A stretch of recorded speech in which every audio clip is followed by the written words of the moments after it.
লকআপে উল্টো করিয়ে ঝুলিয়ে রেখে কয়েকজন পুলিশে মিলে বেধড়ক মারছে আমাকে। শুধু তাই নয়, পুরো উলঙ্গ করে ফেলেছে তারা আমায়। গায়ে বস্ত্র বলতে কোনো কিছুই নেই, শরীরে শুধু শর্ট প্যান্টটাই আছে। এমন জঘন্য মায়ের যেন দুনিয়ার বুকে আর কোনোদিন কেউ খায়নি। কি এমন খারাপ করেছি আমি যে তারা আমায় এমন জঘন্যভাবে পেটাচ্ছে? কারোর বাড়া ভাতেও তো ছাই দেইনি আমি। শুধু রাস্তার মধ্যে পুলিশ গাড়ি থেকে চাঁদা নেওয়ার সময় তাদের এটাই বলেছিলাম যে ভাই, এসব তো জঘন্য কাজ। এটা বলাই তারা আমায় ধরে এনে লকআপে পুরে দেয় আর এমন জঘন্যভাবে মারতে শুরু করে। স্যার, আমায় এমন বেধড়ক মারছেন কেন? আমি কি এমন করেছি? তুই আইনের মানুষের সাথে বেয়াদবি করেছিস, তাদের কাজে বাধা দিয়েছিস, তাই তোকে এমন শাস্তি দেয়া হচ্ছে। স্যার, আমি তো কোনো অন্যায় কিছু করিনি। আমি শুধু এটাই বলেছি যে চাঁদা নেওয়া খারাপ কাজ। তোর এটা বলাতেই দোষ হয়েছে। সমস্ত মানুষ চুপ ছিল, কিন্তু তুই কেন পাকনামি করতে গেলি? তাই তোর শাস্তি এটা। এই তোরা বেটাকে মেরে মাথা থেকে ভূত নামিয়ে দে, যাতে করে ভবিষ্যতে আমাদের কাজে আর বাধা না দেয়। স্যার, আপনারা কিন্তু এখন অন্যায় করছেন। আপনারা কিন্তু জানেন না যে আমি কে। এই বেটা, লেকচার কম দে।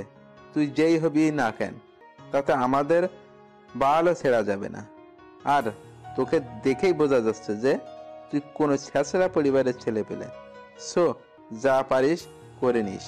অফিসারের কথা শুনে চুপ হয়ে গেলাম, কারণ মূর্খ আর জাহেলদের কি বলবো, তাদের মাঝে ভালো মানুষের ছিটে ফোটাও নেই। তবে সত্যি বলতে, আমি যদি নিজের পরিচয় দেই তাহলে এরা সব কয়টা এসে আমার পায়ের উপরে হুমড়ি খেয়ে পড়বে। কিন্তু না, সেটা আমি করব না। তাহলে আমিও তাদের মতন জাহেল হয়ে যাব, কারণ তারা পাওয়ার এর অপব্যবহার করছে আর আমিও তাদের মতন নাম ব্যবহার করব। সো ওসব কিছুই আমি করব না, তাই চুপচাপ মাইর খেয়ে যাচ্ছি। সারা রাত তারা আমায় পিটিয়েছে। শরীরের এমন কোনো জায়গা বাদ রাখিনি যে তারা আমায় মারেনি। আমার পুরুষত্বের মধ্যে পর্যন্ত তারা আমায় আঘাত করেছে। আর সহ্য করতে না পেরে মা গো বলে চিৎকার দিয়ে জ্ঞান হারিয়ে ফেললাম। তাও তারা আমায় ছাড়েনি। সকাল পর্যন্ত পিটিয়েছে তারা আমায়। তারপর সকাল হতেই থানার বাহিরে একটা ময়লার স্তূপের মধ্যে তারা আমায় ফেলে দিয়ে আসে। আমি জ্ঞান হারিয়ে সেখানেই পড়ে আছি। এদিকে কনকনে ঠান্ডা কুয়াশা গলে পানির মতন চুইয়ে চুইয়ে পড়ছে। আমি যেন শীতে জমে পুরো বরফ হয়ে গেছি। কুয়াশার পানি চোখে মুখে পড়তেই আমার জ্ঞানটা ফিরে এলো। জ্ঞান ফিরতে নিজেকে আবিষ্কার করলাম ময়লার স্তূপের মধ্যে। খুব জঘন্য গন্ধ আসছিল ময়লার স্তূপ থেকে। গন্ধটা নাকে আসতেই পেটের ভিতরটা বলকাতে শুরু করলো। এখনই যেন বমি করে দিব, কিন্তু আফসোস, বমি করতে গিয়েও গলা দিয়ে কিছু বের হচ্ছে না, কারণ কাল থেকে পেটে কোনো দানা পানি পড়েনি। কোনো মতে সেখান থেকে উঠে বাসার দিকে রওনা হলাম। শরীরের সমস্ত অঙ্গ প্রত্যঙ্গে জখম হয়ে আছে, ঠিকঠাক মতন হাঁটতেও পারছিলাম না। তাও খুঁড়িয়ে খুঁড়িয়ে বাসায় চলে গেলাম। বাসায় পৌঁছে এই শীতের মধ্যে আবার গোসল করলাম, কারণ একটু পর আমার কলেজে যেতে হবে। গতকালে অ্যাডমিশন নিয়েছি নতুন কলেজে, বাট শহরে এসেছি আজ 2 দিন হবে। এসেই এক ফ্রেন্ডের মাধ্যমে বাসা ঠিক করে সেখানে উঠেছি। তারপর গোসল করে হালকা কিছু নাস্তা পানি করে একটা ব্যথার ওষুধ খেয়ে নিলাম। তারপর কলেজের উদ্দেশ্যে রওনা হলাম। শরীরটা যেন চলতেই চাইছে না। রাস্তা দিয়ে হাঁটার সময় মাতালের মতন রাস্তার এপাশ ওপাশ চক্কর খাচ্ছিলাম। সুস্থ স্বাভাবিক মানুষের মতন হাঁটতে পারছিলাম না। তাও কোনোভাবে কলেজে পৌঁছে গেলাম। কলেজে পৌঁছে সোজা ঢুকে গেলাম কলেজের ভিতরে। ঠিক তখনই কেউ একজন পেছন থেকে শার্টের কলার ধরে সজোরে এক টান মারল। একে তো শরীরটা দুর্বল, তার উপরে কেউ আবার নিজের শরীরের জোর খাটিয়েছে আমার উপরে। নিজেকে আর সামনে রাখতে পারলাম না। ধ্রাম করে গিয়ে মাটির উপরে আছড়ে পড়লাম। আমি মানুষটার দিকে হা করে তাকিয়ে আছি। এই বেটা, এভাবে তাকিয়ে আছিস কেন? হ্যাঁ, মানুষজন কি তোর চোখে লাগে না? ভাই, আমি কি করেছি? তুই যে কলেজে এসে সোজা ঢুকে গেলি, পিছন থেকে যে মায়া তোকে ডাক দিয়েছে সেই দিকে কি তোর কোনো খেয়াল নেই? ভাই, আমি শুনতে পাইনি। তাই আমিও তোকে সিস্টেম দিয়েছি। হয়েছে, যা এবার মায়ের কাছে যা, সে তোকে ডাকছে, কি বলে গিয়ে শুনে আয়। ছেলেটা একটা মেয়ের দিকে আঙুল ইশারা করে দেখিয়ে দিল। সেখানে অনেক কয়টা মেয়ে দাঁড়িয়ে আছে। আমি আর কথা না বাড়িয়ে মাটি থেকে উঠে মেয়েটার দিকে চলে গেলাম। আমি জানি মেয়েগুলো আমায় কেন ডেকেছে। মেয়েগুলোর সামনে গিয়ে চুপচাপ দাঁড়িয়ে আছি। তখনই একটা মেয়ে উচ্চ আওয়াজে বলে উঠল, আই ছোট লোকের বাচ্চা, তোকে যে ডাক দিয়েছি সেটা কি তোর কানে যায়নি? আমি ডাকার পরও কি করে তুই চলে গেলি? মেয়েটার কথা শুনে বুঝতে বাকি নাই যে এটাই মায়া। মাশাআল্লাহ, দেখতে তো বেশ সুন্দর, কিন্তু মুখের ব্যবহার একদম নাউজুবিল্লাহ, যা কোনোভাবেই খাওয়া যায় না। কি রে বেয়াদব, কথা কানে যাচ্ছে না তোর? সরি, বলুন কি জন্য ডেকেছেন আমায়? বাপ রে, বেটা তো দেখি গালিগালাজ করছে। না, তোকে সাইজ করতে হবে। একে তো ডাক দেওয়ার পরেও ঘাট তারামু করে চলে গেছিস, দ্বিতীয়ত এখন কথা বলছি আর তুই অন্য মনস্ক হয়ে আছিস। প্লিজ আমায় কিছু করিয়েন না, আমি খুব অসুস্থ। না বললে তো হচ্ছে না, তোকে তো শাস্তি পেতেই হবে। প্লিজ, আমি আপনার কাছে হাত জোর করছি। না, তোর কোনো কথাই আমি শুনছি না। ওই যে দেখছিস মেয়েটাকে, সোজা গিয়ে তাকে জড়িয়ে ধরে চুমু খাবি, তাহলেই তুই ক্ষমা পাবি। প্লিজ আমায় রেহাই দিন। তোকে কিন্তু মেরে আবমরা করে ফেলবো বলে দিলাম। সোজা যেটা বলছি গিয়ে সেটা কর। কি আর করা, অপারগ হয়ে মায়ার কথা শুনতে হলো। একটা মেয়েকে আঙুল দিয়ে দেখিয়ে দিয়েছে, সোজা গিয়ে তাকে জড়িয়ে ধরলাম। তারপর যখনই চুমু খেতে যাব, তখনই হুট করে সেই মেয়েটা সোজা আমায় পিছন ঘুরে লাথি মেরে দিল। লাথিটা এমন জায়গায় মেরেছে যে পুরো দম বের হয়ে যাচ্ছে আমার। এই ছোট লোকের বাচ্চা, তোর কত বড় সাহস যে তুই আমায় জড়িয়ে ধরিস? এই, তোরা কে কোথায় আছিস? মেয়েটার চিৎকার শুনে মায়া আর তার সাথে মেয়েগুলো দৌড়ে আসলো। এই রিমা, কি হয়েছে রে? আরে মায়া, বলিস না, এই জানোয়ার বাচ্চা হুট করে কোথা থেকে এসে আমার সাথে অসভ্যতাম শুরু করেছে। আই ছেলে, তোর সাহস তো কম না, তুই আমার বান্ধবীর সাথে অসভ্যতাম করিস। আপনি তো বললেন ওনাকে জড়িয়ে ধরে চুমু খেতে। কি? আমি তোকে কখন বলেছি? একটু আগে না বললেন যে ওনাকে জড়িয়ে ধরে চুমু খেতে? আপনার সাথে যারা আছে তাদেরকে জিজ্ঞেস করুন। এই, আমি কখন বলেছি রে বেটাকে যে রিমিকে গিয়ে চুমু খেতে? না, তুই তো বলিসনি। বেটা এনা গিয়ে নিজে নিজে এমন অসভ্যতম করেছে। কি রে, সবাই কি বলছে শোন। রিমি, আমি তাকে এসব বাজে কথা কখনোই বলিনি। না, ব্যাটাকে সাইজ করতে হবে। ধর তোরা ব্যাটাকে। রিমার কথা শুনে মায়া আর তার সাথে কয়েকজন আমাকে ঝাপটে ধরে ফেললো। তারপর কলেজের একটা ফাঁকা রুমে নিয়ে গিয়ে ইচ্ছে মতন মারতে শুরু করলো। আমি অসহায়ের মতন মার খেয়ে যাচ্ছি, কথা বলার মতন শক্তি হারিয়ে ফেলেছি আমি। খোদার দুনিয়ায় মানুষগুলো যে এতটা নিষ্ঠুর তা এদেরকে না দেখলে কোনো দিনও জানতে পেতাম না। মেয়েগুলো মিলে আমায় ইচ্ছে মতন মেরেছে, তারপর সেখানে ফেলে রেখে দিয়ে চলে যায়। আমি মার খেয়ে সেখানে পড়ে আছি, চোখ জোড়া দিয়ে টপ টপ করে পানি পড়ছে। আমি যেন আর আমার মধ্যে নেই। শরীরের যন্ত্রণা এতটা বিভৎসভাবে হচ্ছে যে তা বলে বোঝাতে পারবো না।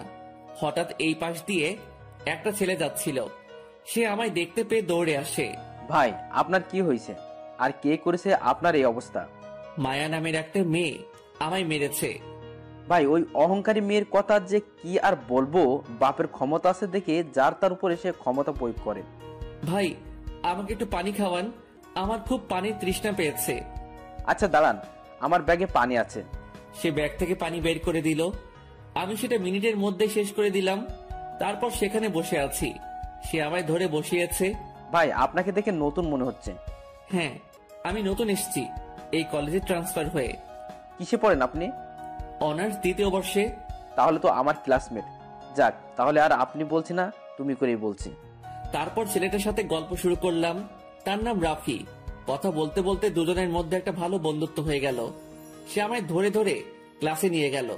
সবাই আমার দিকে হা করে তাকিয়ে আছে, মনে হচ্ছে যেন আমি কোনো ভিন গ্রহের প্রাণী। কারোর সাথে কথা না বলে ক্লাসে ঢুকে গেলাম। রাফি আর আমি পাশাপাশি সিটে বসেছি। এখনো সবাই আমার দিকে ঘুরে ঘুরে তাকাচ্ছে। আমি চুপচাপ নিজের মতন বসে আছি। একটু পর স্যার এসে সবার সাথে আমার পরিচয় করিয়ে দিল। কারণ আসার আগে হেড স্যারের সাথে আলাপ করেছিলাম। তিনি সকল স্যারদেরকে আমার কথা বলে দেয়। স্যার যখন আমার পরিচয় করিয়ে দিচ্ছিল তখন মায়া চেঁচিয়ে ওঠে, স্যার, এসব গেও খ্যাতগুলো কলেজের জায়গা পায় কি করে? হ্যাঁ, কলেজের কি রেপুটেশন বলতে কিছুই নেই নাকি? যাকে তাকে হুটহাট করে কলেজে অ্যাডমিশন দিয়ে দিচ্ছে, তাহলে আমাদের আর দাম রইল কোথায়? মায়া, সে গেও খ্যাত ঠিক আছে, কিন্তু একটা জিনিস মাথায় রেখো, সেও মানুষ, তারও তোমাদের মতো শখ আহ্লাদ আছে, তাই সে এই কলেজে অ্যাডমিশন নিয়েছে। স্যার, সে মানুষ কি জানো, আর সেটা তাকে দেখেই বোঝা যাচ্ছে। তবে একটা কথা বলি, কলেজের মান সম্মান দিন দিন ধুলোয় মিশে যাচ্ছে, আর স্যারদের রুচিরও পতন ঘটছে। আওরা জাওরাকে কলেজে অ্যাডমিশন দিয়ে নাম খারাপ করছেন আপনারা। মায়া, সে না হয় করছি, কিন্তু মাথায় রেখো একটা কথা, কোনো মানুষকে পোশাক দিয়ে জাজমেন্ট করা ঠিক না। হতে পারে সে এমন কেউ যার পায়ের সামনেও তুমি যেতে পারবে না। স্যার, নিজের লিমিটে থাকেন। কোথাকার কোন খ্যাত গেওর সাথে আপনি আমার তুলনা করছেন? হ্যাঁ, আপনার মাথা কি নষ্ট হয়ে গিয়েছে নাকি? মায়া, সেটা সময় দেখতে পাবে, এখন ক্লাস করায় মন দাও। স্যারের কথা শুনে অনেক ভালো লাগলো। স্যার কিন্তু আমার সম্পর্কে কিছুই জানেন না, তবুও তিনি অনেক সাপোর্ট করেছেন আমাকে। যাক, স্যারের বিচারমান দেখে অনেক খুশি লাগলো। তারপর স্যার লেকচার দিতে শুরু করলো। এদিকে আমিও স্যারের লেকচার শুনে মন দিলাম। দেখতে দেখতে পুরো ক্লাস শেষ করলাম। ক্লাস শেষ করে বের হতেই মায়া সামনে এসে দাঁড়ায়। এই ছোট লোক, শোন, স্যারের কথা শুনে লাফানোর কিছুই নেই। মায়া কারোর ধার ধারে না। কিছুদিন কলেজে থাক, তারপর মায়া কি জিনিস সেটা জেনে যাবি। আমি কোনো কথা বললাম না, চুপচাপ সেখান থেকে চলে আসলাম। রাফি গেটের সামনে দাঁড়িয়ে আছে। রাফির সাথে কিছুটা সময় কথাবার্তা বলে বাসার দিকে রওনা হলাম। হেঁটে হেঁটেই বাড়ি যাচ্ছি, হুট করে পিছন থেকে একটা গাড়ি এসে আমায় ধাক্কা দিয়ে রাস্তার সাইডে ফেলে দিল। নজর ঘোরাতেই দেখি মায়া নামক মেয়েটা। ছোট লোক, দেখ কত দামি গাড়ি করে চলাফেরা করি আমি, আর তুই হেঁটে হেঁটে বাড়ি যাচ্ছিস। তোর অকাত এতটুকুই? পেটা ছ্যাঁচড়া কোথাকার। হ্যাডান তো নেই, তাও দৌড়ে চলে এসেছিস বড় কলেজে পড়ার জন্য। তারপর গাড়ি টান দিয়ে মায়া চলে গেল। মেয়েটার কথা শুনে মুচকে একটা হাসি দিলাম। হায় রে অহংকার, বাপের টাকায় এত অহংকারী করিস, তোরা যে মানুষকে মানুষ মনে হয় না। এত অহংকার কোথা থেকে যে আসে তোদের আল্লাহ জানে। আর কি বললি, ওকাত নেই আমার?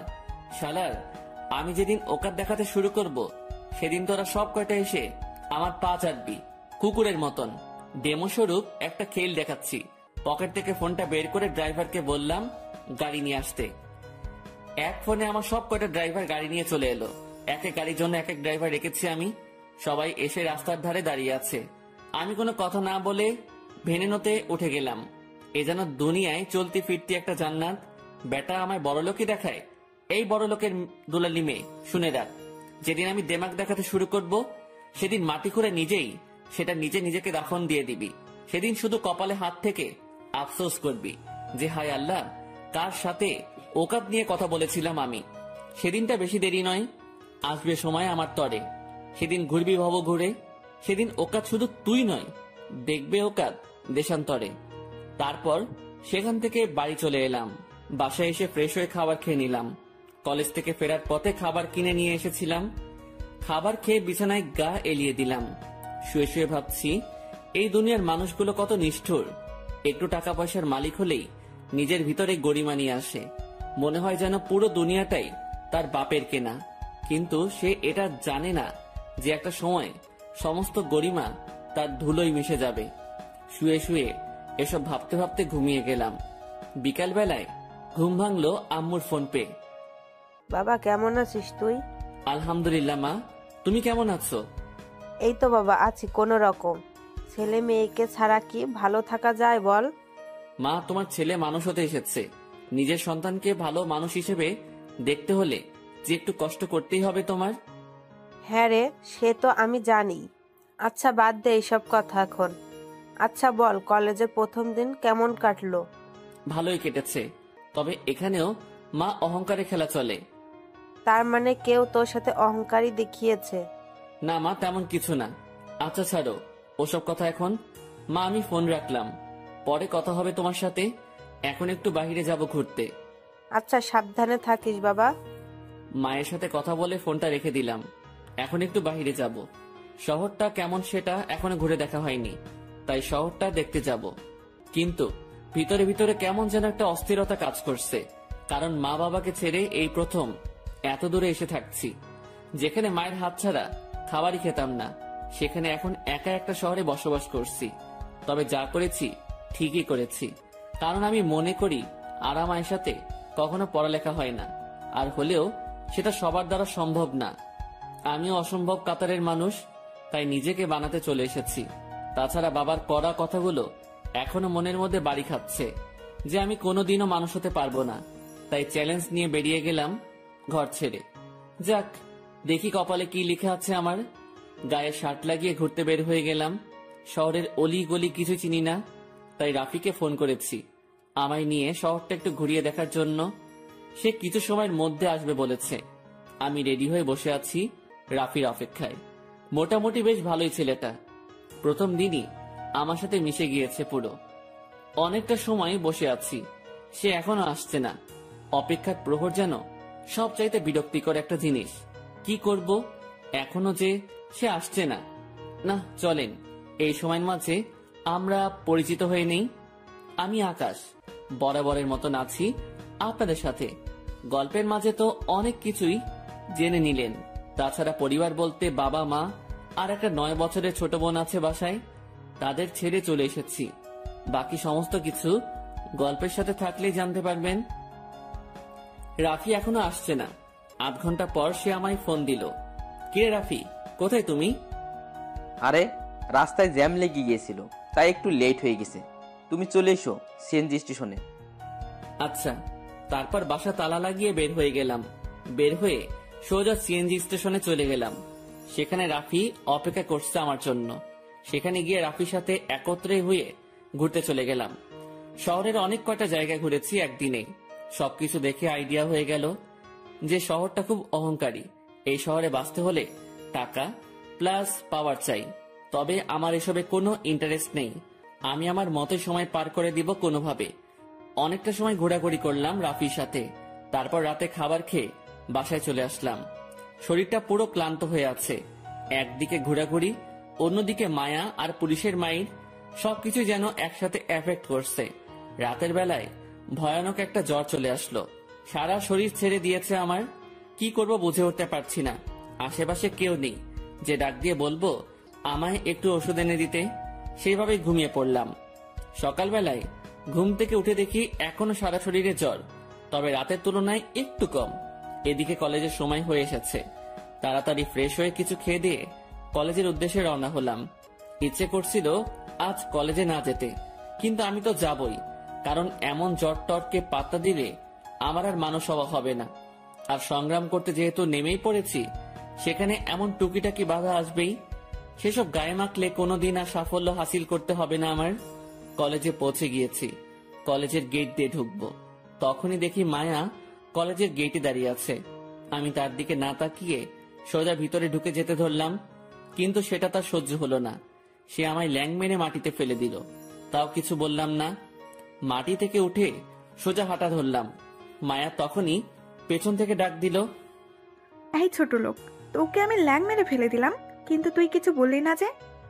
আমি আর কি বলবো, আপনার ইচ্ছে হয়েছে তাই আপনি আমায় ল্যাং মেরেছেন। এতে কিছু বলতে গেলেও তো আপনি আমায় শাস্তি দিবেন। যাক, তাহলে কিছুটা হলেও বুঝে গেছিস যে মায়া কি জিনিস। বাহ, ভালোই। চুপচাপ দাঁড়িয়ে আছি, কথার কোনো উত্তরই দিলাম না। আচ্ছা শোন, তোকে একটা কথা জিজ্ঞেস করার ছিল। তোকে দেখতে লাগে ছোট লোকের মতো, কিন্তু তুই এই কলেজে চান্স পেলে কি করে রে? আল্লাহ মেধা দিয়েছে, সেটা একটু খাটিয়েছি, তাই চান্স পেয়ে গেছি।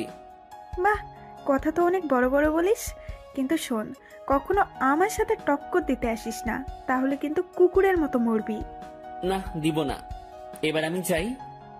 হ্যাঁ, যা। আমি সেখান থেকে চলে এলাম। অন্যদিকে মায়া এখনো সেখানে দাঁড়িয়ে আছে। একটু পর মায়ার ফ্রেন্ডরা কলেজে আসে। কি রে মায়া, এখানে দাঁড়িয়ে দাঁড়িয়ে কি করছিস? আরে ছোট লোক যেটা কলেজে অ্যাডমিশন নিয়েছে তার একটু মজা নিলাম। বাহ, ভালোই তো। সকাল সকাল মুরগি পেয়ে গেছিস। তবে ছেলেটাকে আমার কেন জানি হাবলা মনে হয়। আর তাছাড়া কেমন চুপচাপ থাকে। দেখলি গতকাল তোর সম্পর্কে না জেনে কেমন মুখের উপরে কথা বললো। যেখানে কেউ তোর সাথে কথা বলার সাহসই করতে পারে না, সেখানে হাবলাটা কেমন মুখের উপরে কথা বললো। সাদিয়া শোন, সে আমায় চিনত না, তাই সে বলেছে। তবে এখন সে আমায় ভালো করে চিনে গেছে। আশা করি আর কখনো সামনে এসে কথা বলার মতো সাহস করবে না। তবে ব্যাটাকে আরো কয়েকটা সবক দিব। মনের খায়সাত এখনো মেটেনি তাকে মেরে। তাকে ভালো করে শিক্ষা দিতে না পারলেও আমার মন ভরবে না। ওকে, ঠিক আছে, যা করার করিস। এবার চল, ক্লাসে যাব। হ্যাঁ চল। মায়া আর তার ফ্রেন্ডরা মিলে ক্লাসে চলে গেল। এদিকে আকাশ ক্লাসরুমে চুপচাপ বসে আছে। রাফি এখনো ক্লাসে আসেনি। ক্লাসে বসে আছি, কিন্তু ভিতরে কি পরিমাণ খারাপ যে লাগছে তা বলে বোঝাতে পারবো না। তার উপরে একটু আগে অহংকারী মেয়েটা আমায় মাটিতে ফেলে দিয়েছে। শরীরটা পুরো লুজ হয়ে আছে। কোনো রকমে জিম ধরে ক্লাসে বসে আছি। একটু পর রাফি ক্লাসে এলো। সে আসতে না আসতেই স্যার ক্লাসে চলে এসেছে। রাফির সাথে কথা বলার সুযোগ পেলাম না। স্যার এসেই ক্লাস শুরু করে দিল। বসে বসে ক্লাস করছি। দেখতে দেখতে শেষ ঘন্টা চলে আসলো। শেষ ঘন্টা যেই স্যার করাবেন তিনি এখনো আসেনি, তাই বসে বসে রাফির সাথে কথা বলছি। অন্যদিকে মায়া আর তার সাথে কয়েকজন ক্লাস না করে ব্যাগ নিয়ে বের হয়ে গেল। আচ্ছা রাফি, ওরা যে ক্লাস না করে চলে যাচ্ছে, স্যার ওদের কিছু বলবে না? আরে ওই ডাকাত মেয়েকে কে কি বলবে? যেমন খুশি তেমন ভাবেই চলে ওই মেয়ে। ও, রাফির সাথে কথা বলছিলাম, তখনই স্যার চলে আসলো। তারপর ক্লাস একদম শেষ করে বের হলাম। বের হতেই দেখি মায়া আর তার ফ্রেন্ডরা মিলে কলেজের পাশে দাঁড়িয়ে দাঁড়িয়ে আড্ডা দিচ্ছে। আমি তাদেরকে দেখে সাইড হয়ে গেলাম। রাফিও আমার সাথে সাথে চলে আসলো, কিন্তু সাইড হয়েও লাভ হলো না। মায়া আমায় পেছন থেকে ডাক দিল, এই ছোট লোক, এদিকে আয়। আমি আর রাফি মায়ের কাছে গেলাম। এই বেটা রাফি, তোকে কে আসতে বলেছে? হ্যাঁ, আমি ডেকেছি এই ছোট লোককে, কিন্তু তুই কেন আসলি? যা ভাগ এখান থেকে। রাফি মায়ার ভয়ে সেখান থেকে চলে গেল, আর আমি একা দাঁড়িয়ে আছি মায়ের সামনে। আল্লাহ না জানি কি করে এখন আমার সাথে। এই ছেলে, চল আমার সাথে। কোথায় যাব? আমরা শপিং এ যাব, আর তুই আমাদের জিনিসপত্র কেয়ার করবি। প্লিজ, আমি পারবো না, আমার শরীর অনেক খারাপ। এই বেটা, আমার মুখের উপরে কথা বলিস? এটা বলে আকাশের কান টানতে টানতে মায়ার গাড়ির সামনে নিয়ে যায়। চল সোজা আমাদের সাথে। মেয়েটা আমায় জোর করে গাড়িতে তুলে তাদের সাথে নিয়ে গেল। গাড়ি শপিং মলের সামনে এনে দাঁড় করিয়েছে। শোন, তুই এখানেই থাক, আমাদের শপিং শেষ হলে সবকিছু এনে গাড়িতে উঠাবি। কিছুই বললাম না মেয়েটাকে। তারা তাদের মতন বলে শপিং মলের ভিতর ঢুকে গেল, আর আমি গাড়ি থেকে একটু দূরে দাঁড়িয়ে আছি। আকাশে ঠাডা পড়া রোদ, অথচ ঝড়ের কারণে ভয়ঙ্কর ঠান্ডা লাগছে আমার। সকালে কলেজে আসার সময় একটা মাফলার গলায় পেঁচিয়ে নিয়ে এসেছিলাম। সেটা ব্যাগ থেকে বের করে নাক, গলা, কান সব ঢেকে ফেললাম। শুধু চোখ আর মুখের কিছুটা অংশ দেখা যাচ্ছে। আধা ঘন্টা যাবত একটা জায়গায় দাঁড়িয়ে আছি। তারা শপিং মলের ভিতরে কি করছে কে জানে। হঠাৎই দেখি শপিং মলের দিকে একদল ছেলে পেলে এগিয়ে আসছে। ছেলেগুলোকে দেখে বোঝা যাচ্ছে যে তারা উশৃঙ্খল ছেলে পেলে। তারা এসে শপিং মলের সামনে দাঁড়িয়ে দাঁড়িয়ে আড্ডা মারছে। এমন সময় মায়া আর তার সাথে সকলেই ব্যাগ ভরে শপিং করে এনে আমার হাতে ধরিয়ে দিল। এই ছোট লোক, এইগুলো গাড়িতে সাজিয়ে রাখ। আচ্ছা, আমি ব্যাগগুলো নিয়ে গাড়ির মধ্যে সেট করছি। অন্যদিকে ছেলেগুলো মায়াদের দিকে তাকিয়ে বাজে বাজে মন্তব্য করছে। আমি সমস্ত ব্যাগ গাড়িতে সেট করে দিয়ে দাঁড়িয়ে আছি। ছেলেগুলো এখনো বাজে বাজে কথা বলছে। মামা দেখ, মালগুলা সেই না? হ্যাঁ রে মা, একবার পাইলে পুরো সেই করে খাতির যত্ন করতাম। ছেলেগুলোর এসব কথা শুনে মায়া ছেলেগুলোর দিকে এগিয়ে যায়, আর আমি ঠায় সেখানে দাঁড়িয়ে আছি। এই ছেলে, তোদের সমস্যা কি রে? হ্যাঁ, অনেকটা সময় ধরে দেখছি তোরা আমাদের নিয়ে বাজে বাজে কথা বলিস। তোরা চিনিস আমি কে? এই মেয়ে, তোরে চিনার কি আছে রে? তুই একটা মেয়ে, মেয়ে মানি মাল, আর মাল মানি ভোগের পাত্র। ছেলেগুলোর মুখে এসব কথা শুনে মায়া ঠাস করে একটা থাপ্পড় লাগিয়ে দেয়, আর সাথে সাথে ছেলেগুলো খেপে যায়। আমি এখনো সেখানে দাঁড়িয়ে দাঁড়িয়ে তামাশা দেখছি, আর তামাশা দেখা ছাড়া কি বা করার আছে। এই মেয়ে, তো কত বড় সাহস, তুই আমারে থাপ্পড় মারিস? বলেই ধ্রাম করে মায়ার গালে সজোরে একটা থাপ্পড় বসিয়ে দেই। মায়া থাপ্পড়ের টাল সামলাতে না পেরে মাটিতে পড়ে যায়। তারপর ছেলেটা মায়ার চুলের মুঠি ধরে তলপেট বরাবর সজোরে এক লাথি মারে। মায়া ব্যথায় মাগো বলে চিৎকার দিয়ে কান্না করে দেয়। ছেলেগুলোর কাণ্ড দেখে যেন শরীরের রক্ত মাথায় উঠে গেল, কিন্তু চুপচাপ দাঁড়িয়ে আছি আমি, কারণ দেখি মায়ার সাথে ফ্রেন্ডগুলো কিছু করে নাকি আগে, কিন্তু না, তারাও ভয় চুপসে আছে। ওদিকে ছেলেগুলো মায়াকে মেরেই চলেছে। না, এবার আমাকে কিছু একটা করতে হবে। ছেলেগুলোর দিকে এগিয়ে গেলাম। মায়া চেঁচিয়ে কান্না করছে। গিয়েই ছেলে একটার কলার ধরে টান দিয়ে সজোরে এক লাথি মেরে দিলাম বুকের মধ্যে। লাথি খেয়ে ছেলেটা সাথে সাথে মাটিতে লুটিয়ে পড়ল। আর তার সাথে ছেলেগুলো এই দৃশ্য দেখে দৌড়ে আসলো আমার দিকে আমাকে মারার জন্য। তারা চারপাশ থেকে আমাকে ঝাপটে ধরে ফেলছে। আমি নড়াচড়াও করতে পারছি না। আসলে জ্বরের কারণে শরীরে শক্তি নেই। তাদের থেকে একটা ছেলে এসে আমার মুখ থেকে মাফলারটা টান দিয়ে খুলে ফেলে। সে আমার ফেস দেখে এক দৌড়ে সেখান থেকে পালিয়ে যায়। ছেলেটা দৌড়াচ্ছে আর চেঁচাচ্ছে, আমার জীবনের আমিই ভালোবাসি, আমি পালিয়ে যাচ্ছি। তোদের জীবন নিয়ে যদি মায়া থাকে তাহলে সব কয়টা পালা এখান থেকে, না হয় আর কোনোদিন তোদের সাথে আমার দেখা হবে না। কারণ তোরা যাকে ধরে রেখেছিস সে কোনো মানুষ না, সে মানুষরূপী একটা আজরাইল। ছেলেটার কথা শুনে যেই দিকে পেরেছে পালিয়েছে। চোখের সামনে আর একটাকেও দেখতে পারছি না, খালি মায়া মাটিতে পড়ে কান্না করছে। সবাই এই দৃশ্য দেখে হা করে তাকিয়ে আছে আমার দিকে। সবার চোখ জোড়া কপালে উঠে যাওয়ার মতন অবস্থা। সত্যি যেন মনে হয় তারা নিজের চোখের সামনে আজরাইলকে দেখে ফেলেছে। আমি চুপচাপ দাঁড়িয়ে আছি। সবার এরকম করে চোখ পাকিয়ে তাকিয়ে থাকা যেন কেমন এক ধরনের লাগছিল। না, নিজেকে আড়াল করতে হবে। কোনো কিছু না ভেবে মায়ার হাত আলতোভাবে ধরে মাটি থেকে উঠালাম তাকে। কিন্তু সে আমায় অবাক করে দিল। সে খপ করে আমায় জড়িয়ে ধরে কান্না করতে শুরু করলো। সবাই যেন এই দৃশ্য দেখে পুরো অবাক। সকলেই আমাদের দিকে এগিয়ে আসে। মায়া, তুই ঠিক আছিস তো? মায়ার কোনো উত্তর নেই।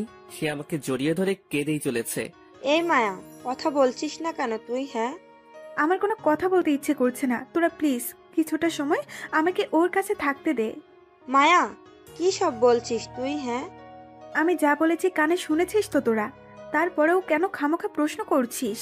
কেউ আর কোনো কথা বলল না। সবাই মায়ার কথা শুনে চুপ হয়ে গেল। এদিকে আমার ভিতরে অস্থির লাগছে বিশাল রকমের, তাও চুপচাপ দাঁড়িয়ে আছি। একটু পর মায়া আমায় ধাক্কা দিয়ে সরিয়ে দিল। আমি ওর কাণ্ড দেখে অবাক চোখে তাকিয়ে আছি তার দিকে। সে নিজেই জড়িয়ে ধরলো, আবার নিজেই ধাক্কা দিয়ে সরিয়ে দিল। আল্লাহ, না জানি কি করে এখন আবার আমার সাথে। এই বেয়াদব ছেলে, তোর তো জ্বরে গা পুড়ে যাচ্ছে।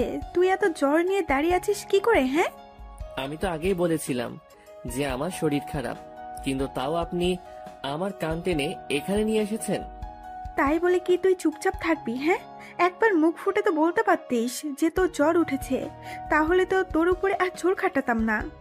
ও মা, মেয়েটার কথা বলার ধরন পুরো পরিবর্তন হয়ে গেল কি করে? যেই মেয়ে আমাকে ইচ্ছে মতন মেরেছে সেই মেয়ে এখন নরম ভাষায় কথা বলছে। কিরে, কথা বলছিস না কেন? আসলে এমনিতেই বলিনি। আচ্ছা থাক, হয়েছে যা হবার। এবার চল তুই আমার সাথে, তোকে ডক্টরের কাছে নিয়ে যাব। মায়ার কথা শুনে তার ফ্রেন্ড একজন বলে ওঠে, এই ছেলে, তোর শরীরে কি জ্বর অনেক বেশি? দেখি তো একটু। বলেই আকাশের কপালে হাত দেয়, কিন্তু মায়া ঝাটকি দিয়ে মেয়েটার হাত সরিয়ে দেয়। আই, তোরা কেউ ওকে স্পর্শ করবি না, ওকে শুধু আমি স্পর্শ করব। ছেলেগুলো যখন আমায় মারছিল তখন সে এসে আমায় বাঁচিয়েছে। আমি মাটিতে পড়ে কান্না করছিলাম, সে এসে আমার হাত ধরে উঠিয়েছে। তোরা তখনও ঠাই দাঁড়িয়েছিলি। সো এই ছেলেকে তোরা কেউ স্পর্শ করতে পারবি না। ওকে স্পর্শ করলে একমাত্র আমি করব। মায়া, তুই এই ছোটলোক ছেলের জন্য আমাদের সাথে এমন ব্যবহার করবি? তাহিয়া, মুখ সামলে কথা বল। সে হতে পারে ছোট লোক, কিন্তু সে মনের দিক দিয়ে অনেক বড়। সো ওকে নিয়ে আর একটা বাজে কথা বললেও তোদের খবর করে ছেড়ে দেবো আমি। মায়া, এতটা পাল্টে গেলি কি করে মুহূর্তের মাঝে? তাহিয়া প্লিজ যা তো, আমার এখন কোনো ধরনের বকবক করতেই ভালো লাগছে না। প্লিজ তোরা সবাই আমার গাড়ি করে বাসায় চলে যা, আমি ওকে নিয়ে হসপিটালে যাব। ওকে, ঠিক আছে, আমরা চলে যাচ্ছি। এদিকে আমি তো পুরো টাসকি মায়ার কথা শুনে। সেই মিনিটের মধ্যেই কেমন পাল্টে গেল। মায়ার ফ্রেন্ডরা সবাই গাড়ি নিয়ে বাসায় চলে গেছে। এদিকে মায়া আমার জন্য রিক্সা দাঁড় করিয়েছে। তারপর আমায় ধরে রিক্সায় উঠাই। আঙ্কেল, হসপিটাল নিয়ে চলেন। আচ্ছা মামনি। আমি চুপচাপ বসে আছি রিক্সার মধ্যে। শরীর গিরগির করে কাঁপছে আমার। পাশ থেকে মায়া হয়তো সেটা লক্ষ্য করেছে। সে একদম আমার শরীরের কাছে চলে আসলো। পুরো গায়ে গায়ে ঘেঁষে বসেছে সে আমার। আমার শরীরের কম্পন যেন আরো বেড়ে গেল। আমি নিজেকে আর সামনে রাখতে পারছিলাম না। মাথাও ঘুরতে শুরু করেছে আমার। মনে হয় যেন এক্ষুনি মাথা ঘুরে রিক্সা থেকে পড়ে যাব। চোখ মুখ বন্ধ হয়ে আসছিল আমার, একদম পুরোপুরি নিস্তেজ হয়ে আসছে শরীর। না, আমার আর টিকে থাকা সম্ভব না। মাথা চক্কর দিয়ে পড়ে যেতে ধরলাম রিক্সা থেকে। ঠিক তখনই মায়া আমায় এক টান দিয়ে নিজের বুকে নিয়ে নিল। এই ছেলে, কিচ্ছু হবে না তোমার। এই তো হসপিটালে চলে এসেছি আমরা। তুমি আর একটু সময় আমার বুকে মাথা রেখে চোখ বুজে থাকো। যদিও সেন্স নেই নিজের মধ্যে, তবে বুঝতে পারছিলাম যে মেয়েটা আমার সাথে এখনো অস্বাভাবিক আচরণ করছে। কিন্তু আমার এখন এসব নিয়ে ভাবার মতন পরিস্থিতি নেই। আমি মেয়েটার বুকে মাথা রেখে হেলান দিয়ে চুপচাপ বসে আছি, আর সে আমায় ধরে রেখেছে 2 হাত দিয়ে। এক হাত দিয়ে আমার শরীর পেঁচিয়ে ধরেছে, আরেক হাত আমার মাথার নিচে আলতো করে দিয়ে রেখেছে। দেখতে দেখতে হসপিটাল পৌঁছে গেলাম। মায়া আমায় ধরে ধরে হসপিটালের ভিতরে নিয়ে গেল। ডক্টর, দেখেন তো ওর কি হয়েছে। ডক্টর আমাকে চেক আপ করে বলল, দেখুন, পেশেন্টের শরীর অনেক দুর্বল, তাছাড়াও জ্বরের মাত্রাটাও অনেক বেশি। পেশেন্টকে তাড়াতাড়ি স্যালাইন দিতে হবে। ডক্টর, যা করার করেন, বাট সে যেন সুস্থ হয়ে ওঠে। ডক্টর তাড়াতাড়ি একজন নার্সকে ডেকে বলল আমাকে বেডে নিয়ে গিয়ে স্যালাইন লাগিয়ে দিতে। নার্স ডক্টরের কথা মতন আমায় বেডে নিয়ে সে স্যালাইন লাগিয়ে দিল। শরীরটা এতটা দুর্বল লাগছিল যে আমি বেডের মধ্যেই ঘুমিয়ে পড়লাম।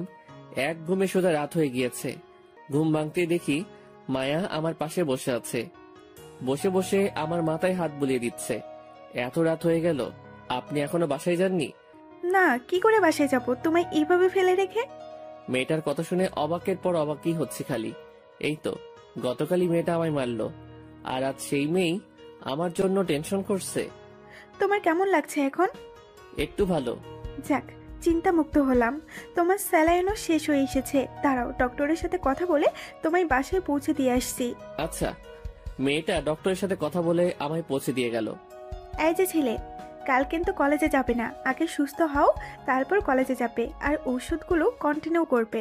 আমি কিছু খাবারও কিনে দিয়েছি ব্যাগের মধ্যে, সেটা খেয়ে রাতে ওষুধ খেয়ে নেবে। আচ্ছা। তারপর মেয়েটা চলে গেল। এদিকে আমি বাসায় পৌঁছে হালকা কিছু খেয়ে নিলাম। পরে খেয়ে দিয়ে ওষুধ খেয়ে নিলাম। তারপর শুয়ে পড়লাম। মেয়েটার আচরণগুলো এখনো আমার চোখে ভাসছে। মনে হচ্ছিল যেন সে আমার বিয়ে করা বউ। এমন করে কেয়ার করছিল সে আমার। এসব নিয়ে ভাবতে ভাবতে কখন যে ঘুমিয়ে গেছি তা নিজেও বলতে পারবো না। সকালবেলায় ঘুম ভাঙতে দেখি মায়া আমার মাথার কাছে বসে আছে। আমি মেয়েটাকে দেখে থতমত খেয়ে গেলাম। এই যে, আপনি কখন এলেন? সকাল 7টা বাজে। ঘড়ির দিকে তাকিয়ে দেখি 9টা বাজে। তার মানে মেয়েটা এসে 2 ঘন্টা যাবৎ আমার জন্য বসে আছে। সত্যি মেয়েটার আচরণ দেখে নিজের কাছে নিজেরই অবাক লাগছে। আচ্ছা, এখন শরীর কেমন? জ্বরটা হয়তো একটু কমে এসেছে, কিন্তু শরীরের দুর্বলতা আগের মতোই। সব ঠিক হয়ে যাবে। সেদিন সারাদিন মেয়েটা আমার বাসায় ছিল।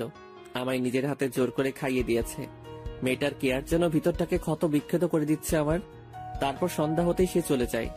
যাওয়ার আগে আলতো করে একবার জড়িয়েও ধরেছিল, তারপর চলে গেছে। এদিকে আমার মনের ভিতরে তো পুরো আগুন ধরিয়ে দিয়েছে সে। সে আগুন কি করে শান্ত করব তা আমার জানা নেই। এইভাবেই দিনটা কেটে গেল। পরের দিন সকালবেলায় শরীরটা একটু ভালো লাগায় কলেজে চলে গেলাম। কলেজে গিয়ে দেখি কেউ কলেজে আসেনি। কেউ বলতে মায়া আর তার সাথে কেউ আসেনি। আমি ক্লাসে চলে গেলাম। ক্লাসে গিয়ে দেখি রাফি আর কিছু ক্লাসমেট নিজেদের মধ্যে কথা বলছে, আবার কেউ বসে আছে। আমিও চুপচাপ বসে পড়লাম। রাফি আমায় দেখে কাছে চলে এলো। এই আকাশ, গতকাল কি হয়েছিল যে কলেজে আসলে না? আরে শরীরটা একটু খারাপ থাকে, আসতে পারিনি। ও, এখন শরীর কেমন আছে? আছে মোটামুটি আগের চেয়ে ভালোই। দুজনে গল্প করতে করতে সবাই চলে এলো। ক্লাসের স্যারও ক্লাস করাতে চলে এলো, কিন্তু মায়া আর তার সাথে কেউ আসেনি। দূর, আসলে আসুক, না আসলে নাই। আমি আমার মতন ক্লাসে মন দিলাম। ক্লাস করছিলাম, হঠাৎই অন্য ডিপার্টমেন্টের একজন এসে বলে গেল, স্যার আকাশকে, তাকে মায়াপু ডাকছে। মেয়েটার অশান্তি করা ছাড়া কি কোনো কাজ নেই? ছেলেটা ভালোই ভালোই ক্লাস করছে, এখন তাকে নিয়ে গিয়ে বিরক্ত করবে। এই আকাশ, যাও তো দেখে আসো মায়া কেন তোমায় ডাকছে। আশা করি উল্টোপাল্টা কিছু করাবে তোমাকে দিয়ে, তাই ডেকেছে। আমি চুপচাপ ক্লাস থেকে বের হয়ে গেলাম। কি সাংঘাতিক মেরে বাবা, সে নিজে তো ক্লাস করে না, আবার আমাকে ক্লাস থেকে ডেকে পাঠায় অন্যদের সামনে। যেখানে স্যার উপস্থিত রয়েছে সেখানে সে হুকুম মতো চালাচ্ছে। তার মনে কি একটু ভয়ভীতি নেই নাকি আল্লাহ জানে। ক্লাস থেকে বের হতেই দেখি মায়া আর তার ফ্রেন্ডগুলা কলেজ গেটের পাশে বসে বসে আড্ডা মারছে। আমি চুপচাপ হেঁটে তাদের সামনে চলে গেলাম। আপনি কি আমায় ডেকেছেন? হ্যাঁ ডেকেছি, দেখি আমার পাশে এসে বসো। এই তোরা ওকে একটু জায়গা দে। আমি মায়ার পাশে গিয়ে বসলাম। পাশে গিয়ে বসতেই সে আমার কপালে হাত দিয়ে বলে, জ্বর তো মোটামুটি সেরে গেছে তাই না? হ্যাঁ, জ্বর সেরে গেছে। যাক ভালোই হয়েছে। আচ্ছা সকালে কিছু খেয়েছো? খেয়েছি, তবে তেমন কিছু নয়। হালকা নাস্তা করে কলেজে চলে এসেছি। এখন যদি তোকে আমি মাইল লাগিয়ে দেই, তোকে বলেছি পেট ভরে খাবার খাবি আর ওষুধগুলো কন্টিনিউ করবি, কিন্তু তোর তো দেখি কথাই কানে যায় না। আসলে খেতে ইচ্ছে করছিল না, তাই ভালো করে খাইনি। আকাশের বাচ্চা, মেজাজ খারাপ করবি তো সোজা গাল লাল করে দেব। তোর ইচ্ছার গুষ্টি মারি আমি। চল তুই আমার সাথে এখন। এই তোরা একটু থাক, আমি ওকে ক্যান্টিন থেকে কিছু খাইয়ে নিয়ে আসি। মায়ার কথা শুনে পাশ থেকে একজন বলে উঠল, মায়া, ওকে নিয়ে তুই একটু বেশি আদিক্ষেতা করে ফেলছিস বলে মনে হচ্ছে না?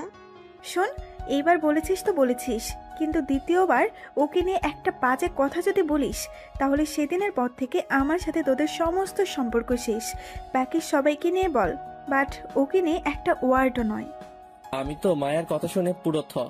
সে রেগে মেগে আমার হাত ধরে টানতে টানতে ক্যান্টিনে নিয়ে গেল। তারপর নাস্তা অর্ডার করে নিজের হাতে খাইয়ে দিল আমায়। আমার ভিতরে যে কি রকমের ঘূর্ণিঝড় বইছে মায়ার কর্মকাণ্ড দেখে তা বলার মতো নয়। তারপর সে আমায় খাইয়ে দিয়ে নিজেই বিল পে করলো। পরে আবার তার সাথে করে নিয়ে এলো। সেম জায়গায় এসে বসেছে আবার। আচ্ছা, আমার কি আর কোনো কাজ আছে এখন? না হয় ক্লাসে যেতাম। না, এখন ক্লাসে যেতে হবে না তোর। এই ঘন্টা শেষ হোক, তারপর ক্লাসে চলে যাস। এখন আমার পাশে বসে থাক। কি আর করা, মায়ার পাশে চুপচাপ বসে আছি। সে তার বন্ধুদের সাথে আড্ডা দিচ্ছে। একটু পর ঘড়ি দেখে সে আমায় নিজেই বলল, এই যে ঘন্টা শেষ হয়েছে, যা এবার সোজা ক্লাসে চলে যা, গিয়ে ক্লাস কর। আচ্ছা। তারপর সেখান থেকে উঠে ক্লাসের দিকে হাঁটা দিলাম। কিন্তু হঠাৎ এই মাঝপথে আমার পুরনো ফ্রেন্ড নাদিয়ার সাথে দেখা হলো। এই আকাশ, তুই এখানে? আমারও তো সেম প্রশ্ন, তুই এখানে? আরে আমি তো এই কলেজেই পড়ি, কিন্তু তুই এখানে কি করছিস? আরে আমিও তো কিছুদিন আগে এই কলেজে অ্যাডমিশন নিয়েছি। কি সত্যি? হ্যাঁ রে। যা, ভালোই হয়েছে। এখন থেকে তো তোর সাথে আড্ডা দেওয়া যাবে। বহুদিন পর পুরনো কোনো ফ্রেন্ডের সাথে একত্রে হলাম, কিন্তু আফসোস তুই হয়তো অন্য ডিপার্টমেন্টের। হ্যাঁ। আচ্ছা শোন একটা কথা, আমার বিষয়ে কাউকে কিছুই বলিস না, কেমন? কিন্তু কেন? প্লিজ বলিস না, কারণটা পরে না হয় একদিন জানতে পারবি। আচ্ছা ঠিক আছে, বলবো না। এবার আমি ক্লাসে যাই, পরে কথা হবে। আচ্ছা যা, তোদের তো আবার এখন ক্লাস চলছে। হ্যাঁ। তারপর নাদিয়ার সাথে কথা বলে ক্লাসে চলে এলাম। ক্লাসে এসে সোজা নিজের জায়গায় বসে গেলাম। রাফি আমার পাশের সিটেই বসেছে। সে আমায় ছোট্ট করে ডাক দিয়ে বলল, কিরে, কেন ডেকেছে দেমাগি মেয়েটা তোমায়? এমনি খোঁজ খবর নিতে ডেকেছে। মানে কি বললে বুঝলাম না। আরে বাদ দাও, ক্লাস শেষে বলবো। তারপর ক্লাসে মন দিলাম। তারপর দেখতে দেখতে ক্লাসের পুরো সময়টা পার হয়ে গেল। ক্লাস ছুটি হয়েছে। আমি ব্যাগটা কাঁধে নিয়ে রাফির সাথে বের হয়ে গেলাম। ক্লাসরুম থেকে বের হতেই দেখি মায়া ক্লাসরুম থেকে একটু দূরে দাঁড়িয়ে আছে। সে আমার দিকে ভয়ানক দৃষ্টিতে তাকিয়ে আছে। মায়া আমাকে দেখতে পেয়ে দৌড়ে এসে আমার কলার ধরে টানতে টানতে খোলা মাঠে নিয়ে গেল। তারপর সবার সামনে ঠাস ঠাস করে দুই গালে কয়েকটা থাপ্পড় বসিয়ে দিল। মেয়েটার কর্মকাণ্ড দেখে পুরো থ হয়ে দাঁড়িয়ে আছি। থাপ্পড় খেয়ে যেন আমার পুরো দুনিয়াদারি গোল গোল করে ঘুরছে। আমি যেন আর নিজের মধ্যে নেই। আশেপাশে সকলেই আমার দিকে চোখ পাকিয়ে তাকিয়ে আছে। লজ্জায় মাটির দিকে তাকিয়ে আছি। মান সম্মান একদম ধুলোয় মিশিয়ে দিল সে আমার। আই খবিস, সমস্যা কি তোর? হ্যাঁ, আমার তো কোনো সমস্যা নেই। তোকে তখন আমি কি বলেছিলাম যে সোজা ক্লাসে যাবি, কিন্তু ক্লাসে না গিয়ে অন্য মেয়ের সাথে কিসের ইটিস পিটিস করছিলি? হ্যাঁ, কি পাকনা গজিয়ে গেছে তোর? থাপ্পড় মারার কাহিনী তাহলে এত সময় বুঝলাম। আরে মেয়েটা তো আমার পরিচিত, বলতে গিয়ে থেমে গেলাম। না, ওকে কিছু বলা যাবে না, তাহলে অনেক কিছু সামনে চলে আসবে আর সিন ক্রিয়েটও হতে পারে। কি রে, কথা বলিস না কেন তুই? ওই মেয়ের সাথে কিসের কি তোর? তোকে সুন্দর করে খাইয়ে দাইয়ে বললাম ক্লাসে চলে যেতে, কিন্তু বান্দরের বাচ্চা তুই ক্লাসে না গিয়ে ইটিস পিটিস করিস। হ্যাঁ, সরি, আমার ভুল হয়ে গেছে, আর কখনো এমন ভুল হবে না। তোর ভুলের গুষ্টি মারি, দাঁড়া তোর ব্যবস্থা করছি, চল তুই আমার সাথে। মায়া আমার কলার ধরে আবার টানতে টানতে একটা নির্জন জায়গায় নিয়ে গেল। আমি ছাগলের মতন করে তার সাথে চুপচাপ চলে গেলাম। এবার তোকে কি করব বল, আমার চরম রাগ উঠেছে তোর উপরে। তুই কি জানিস না হ্যাঁ, যে কলেজের সব খবর মায়ের কানে চলে আসে? সত্যি আমি বুঝতে পারিনি যে আপনি ওর সাথে কথা বলাই রেগে যাবেন। প্লিজ এবারের মতন মাফ করে দিন। এত সহজে তো তোকে মাফ করব না, কিছু একটা শাস্তি তো তোকে পেতেই হবে। যা ওই জায়গায় গিয়ে কান ধরে এক পা উঠিয়ে দাঁড়িয়ে থাক। প্লিজ মাফ করে দিন না এবারের মতন। কবিস, কথা না বাড়িয়ে চুপচাপ যেটা বলেছি গিয়ে সেটা কর, না হয় থাপ্পড়ে গালের দাঁত সব কয়টা ফেলে দেব। কি আর করা, মেয়েটার রাগ দেখে কলিজা যেন শুকিয়ে গেছে আমার। চুপচাপ বাধ্য ছেলের মতন গিয়ে মায়ার কথা মতন কাজে লেগে পড়লাম। কান ধরে এক পা উঠিয়ে দাঁড়িয়ে রইলাম। সে রাগে ফসফস করছে, এদিকে আমি পুরো লজ্জায় শেষ, কারণ এমন জায়গায় সে আমায় দাঁড় করিয়েছে যেখান দিয়ে কলেজের সমস্ত ছেলে মেয়ে যাতায়াত করে। কিন্তু লজ্জা পেলেও কিছু করার নাই। প্রায় 8 ঘন্টা খানিক সে আমায় দাঁড় করিয়ে রাখলো। আমার পা ঝিমঝিম করছে, আর দাঁড়িয়ে থাকার শক্তি নেই আমার। তবে যেভাবেই হোক না কেন, সে যতক্ষণ না আমার সাজা মওকুফ করবে ততক্ষণ আমার দাঁড়িয়ে থাকতেই হবে। মায়া এখনো সেই জায়গায় বসে আছে। একটু পর তার কিছু ফ্রেন্ড তার কাছে আসে। কি রে মায়া, কি শুরু করেছিস তুই? হ্যাঁ, ওই ছোট লোক ছেলেটা অন্য মেয়ের সাথে কথা বলছে দেখে তোর কেন এত গায়ে জ্বালা করছে বলতো? তাহিয়া, মুখে লাগাম দিবি নাকি থাপ্পড় লাগিয়ে দেব তোকে? তুই কাকে নিয়ে কি বলছিস? হ্যাঁ মায়া, তুই ওই ছ্যাঁচড়া ছেলের জন্য আমায় মারতে চাইছিস? তাহিয়া, সত্যি তুই কিন্তু এবার আমার হাতে থাপ্পড় খাবি। এটা তোর সেকেন্ড ওয়ার্নিং। এরপর থেকে আকাশকে নিয়ে আর একটা বাজেও কথাও বলবি না। কান খুলে শুনে রাখ একটা কথা, সে যেমনই হোক না কেন, কিন্তু সে আমার পাগল, আর আমার পাগলকে নিয়ে কেউ কিছু বললে তাকে আমি ছাড়বো না। আচ্ছা সরি, আর বলবো না, কিন্তু দেখ ছেলেটা মাটিতে পড়ে আছে। এদিকে আমি দাঁড়িয়ে থাকতে থাকতে ব্যালেন্স হারিয়ে মাটিতে পড়ে গেলাম। আর কত সময় একটা মানুষ এক পায়ে ভর করে মাটিতে দাঁড়িয়ে থাকতে পারে? ঠিক তখনই মায়া দৌড়ে আসে। এই পাগল, কি হয়েছে তোর? দেখি কিভাবে পড়লি তুই? সরি, আমার পা খুব ব্যথা করছিল আর সামনে রাখতে পারছিলাম না নিজেকে, তাই ব্যালেন্স হারিয়ে মাটিতে পড়ে গেছি। দেখি উঠে দাঁড়া, আমি তোকে সাহায্য করছি। মায়া আমার নিজের হাত দিয়ে ধরে উঠালো, কিন্তু দুঃখের বিষয় পা দুইটার 12টা বেজে গেছে।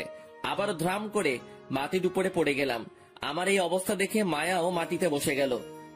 ও আল্লাহ, আর পারছি না। এই পাগল, তুই কেন অমনটা করতে গেলি বলতো? তুই অমনটা করে আমার রাগ উঠিয়ে দিলি, পরিশেষে এখন তোর এই কষ্ট হচ্ছে। সত্যি আমি ভুল করে ফেলেছি, আর কখনো করব না।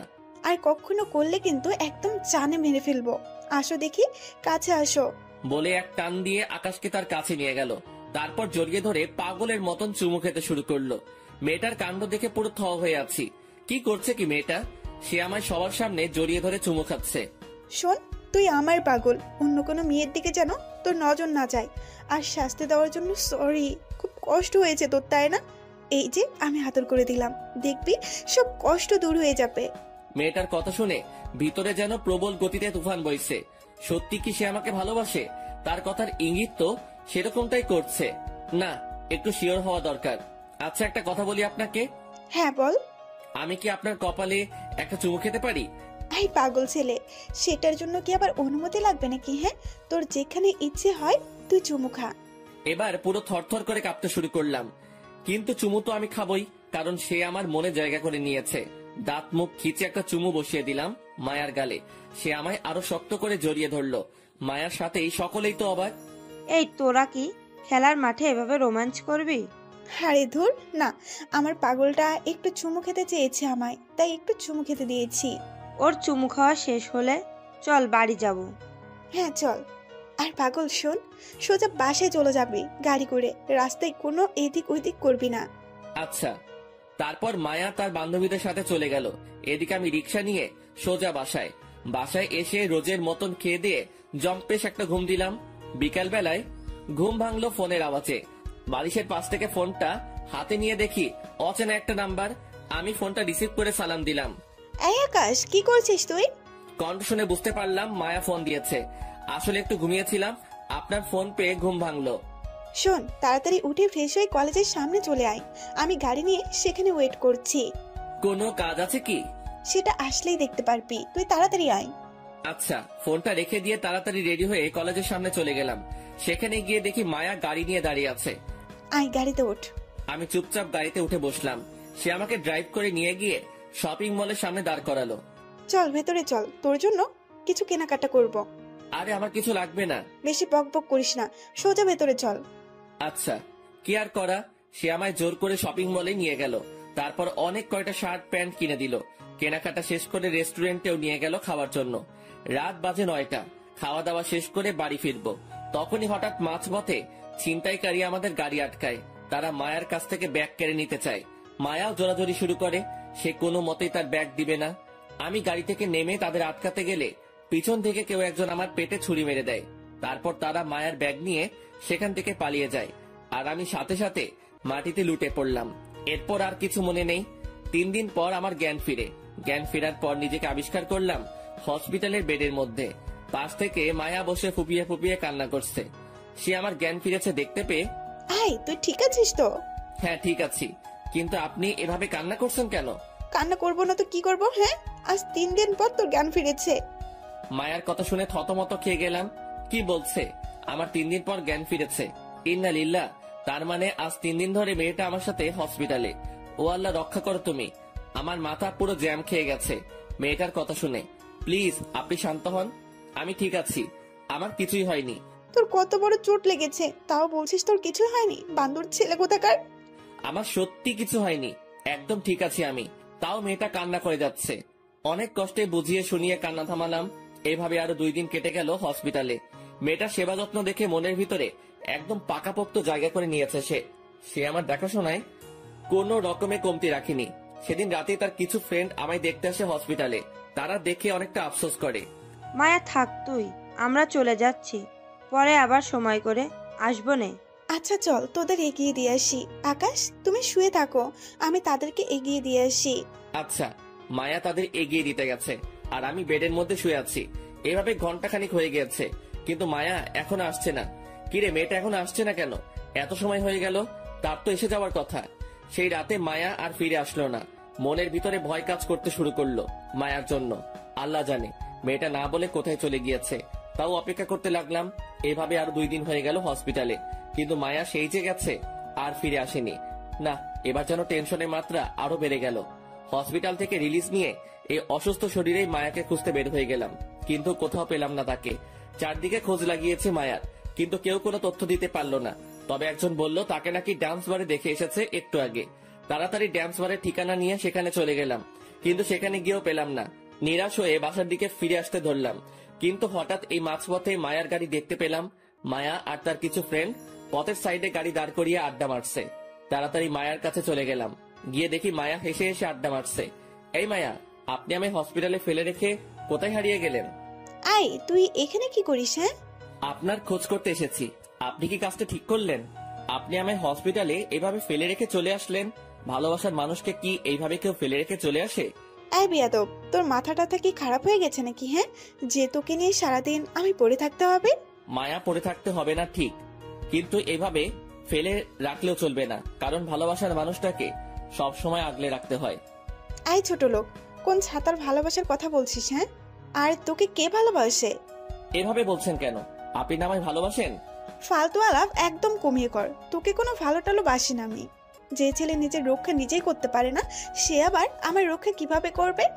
আমার বান্ধবীরা অনেক আগেই বলেছিল যে তুই আমাকে সামলে রাখার মুরাদ নেই, কিন্তু তারপর আমি তাদের কথা না শুনে তোকে ভালোবেসেছি। বাট পরিশেষে সবকিছু মিলিয়ে দেখলাম তুই আমার যোগ্যই না। সো যা এখান থেকে, আর আমাকে আমার মতো আড্ডা দিতে দে। আপনি এসব কি বলছেন? ধুর, তুই আসলে একটা প্যারা। আমি কি বলেছি সেটা তুই ভালো করেই শুনতে পেরেছিস, তাও কেন ফালতু মার্কা প্রশ্নগুলো করছিস জানোয়ার? আই, তোরা চল তো, এখানে থাকলে ছোট লোকটা মাথা খারাপ করে দিবে। তারপর মায়া আর তার ফ্রেন্ডরা গাড়ি টান দিয়ে চলে যায়। আমি মায়ার কথা শুনে ধ্রাম করে মাটিতে বসে গেলাম। ভালোবাসার মানুষটার কাছে এসব শুনবো তা কখনো আশা করিনি। পুরো দুনিয়াদারি যেন বেসাত হয়ে গিয়েছে আমার।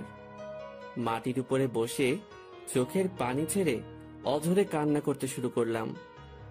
চোখ দুটো যেন আজ নহরে পরিণত হয়ে গেছে। কান্না করতে করতে পুরো অজ্ঞানের মতন হয়ে গেলাম। পেটে বিশাল আকারের পেন করছে, নিজেকে আর স্থির রাখতে পারলাম না। রাস্তার পাশে পাগলের মতন লুটে পড়লাম। মনে হচ্ছে যেন কোনো এক নৈশাক্ত পাগল নেশা করে রাস্তায় পড়ে আছে। ধীরে ধীরে চোখের পাতা দুটো মিলে গেল, আর আমি হারিয়ে গেলাম অজানা কোনো রাজ্যে। যখন চোখ খুললাম তখন নিজেকে আবিষ্কার করলাম বিছানায় শুয়ে আছি।